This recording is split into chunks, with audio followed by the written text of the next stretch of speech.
ఇప్పుడే భద్రాచలంలో ఒక 5 ఫ్లోర్ ఒక పెద్ద బిల్డింగ్ పడిపోయింది. దాదాపు ఇప్పుడే టీవీ స్కోలింగ్లో చూసిన 6 మంది ఆ బిల్డింగ్ కిందనే ఉండే వాళ్ళు కూడా చనిపోయినారని ఆ లేబరు ఉన్నారంట. ఇప్పుడే తెలిసింది, టీవీలో మీడియాలో చూసిన తర్వాత తెలుస్తుంది. అట్లాంటి అక్రమ నిర్మాణాలు ప్రతి ఒక్క నియోజకవర్గంలో జరుగుతున్నాయి. నా నియోజకవర్గంలో కూడా అట్లాంటి చాలా వరకు అక్రమణ నిర్మాణాలు. నువ్వు ఇట్లా అన్నావు కంటి నడవని ఏం ఆపుతూ పోతుంది అది బ్రైట్నెస్. అక్రమ నిర్మాణాలు ఓకే నడుస్తుందా కంటిన్యూ ఓకేనా? మళ్ళీ స్టార్ట్ చేద్దాం. ఇప్పుడిప్పుడే భద్రాచలంలో ఒక 5 ఫ్లోర్ బిల్డింగ్ పడిపోయింది. అది టోటల్గా ఇన్లీగల్ ఉండే.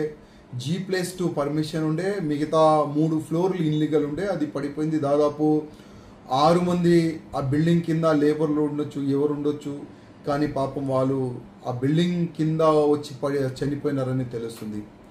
అట్లాంటి అక్రమ నిర్మాణాలు భద్రాచలం కాకుండా ప్రతి ఒక్క నియోజకవర్గంలో అట్లాంటి ఇన్లీగల్ కన్స్ట్రక్షన్లు జరుగుతున్నాయి.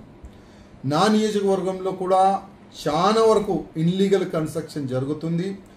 లోకల్ వాళ్ళు కంప్లైంట్ ఇస్తున్నారు, మా కార్పొరేటర్ కంప్లైంట్ ఇస్తున్నారు, నేను రైటింగ్ అని కూడా కంప్లైంట్ ఇచ్చిన. చాలా వరకు బిల్డర్లు తక్కువ రేట్లో ల్యాండ్ తీసుకొని ఒక G+2, G+3, G+4 పర్మిషన్ తీసుకొని టోటల్గా డీవియేషన్ చేసుకుంటా 5 ఫ్లోరు 10 ఫ్లోర్లు కన్స్ట్రక్షన్ చేసి మొత్తం ఫ్లాట్లు అమ్ముతున్నారు, షాపులు అమ్ముతున్నారు.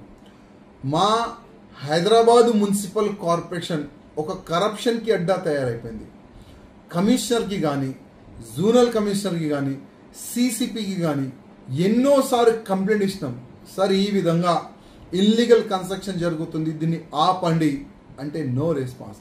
అదే CCP లెవెల్లో ఇస్తే కూడా CCP కింద ఉన్న టౌన్ ప్లానింగ్ ACP కానీ, సెక్షన్ ఆఫీసర్లు కానీ ప్రతి ఒక్క బిల్డింగ్ కాడ పోయి 10 లక్షలు, 20 లక్షలు, 30 లక్షలు, 50 లక్షలు అట్లాంటి హుసూలు చేస్తున్నారు.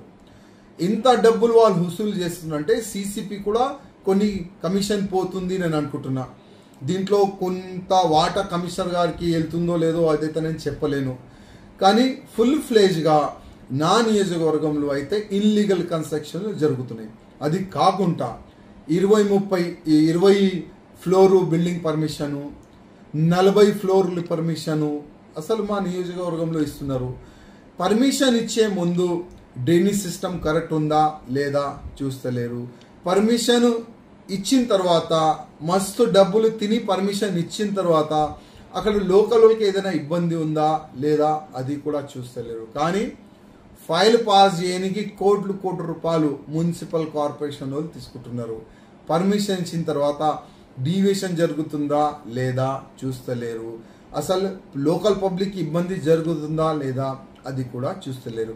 నేను ప్రత్యేకంగా మా మున్సిపల్ మినిస్టర్ గారికి, ముఖ్యమంత్రి గారికి రిక్వెస్ట్ చేస్తున్నా, ఇట్లాంటి కరప్టెడ్ CCP కరప్టెడ్ ఉన్నాడా లేక ఈ మున్సిపల్ టౌన్ ప్లానింగ్ ACP కానీ, ఈ సెక్షన్ ఆఫీసర్లు ఇంకా చాలా మంది ఆఫీసర్లు వాళ్ళు కరప్టెడ్ ఉన్నారా, దానికి ప్రత్యేకంగా ఎంక్వైరీ చేసి ఇట్లాంటి ఆఫీసర్ని సస్పెండ్ చేయకూడదు.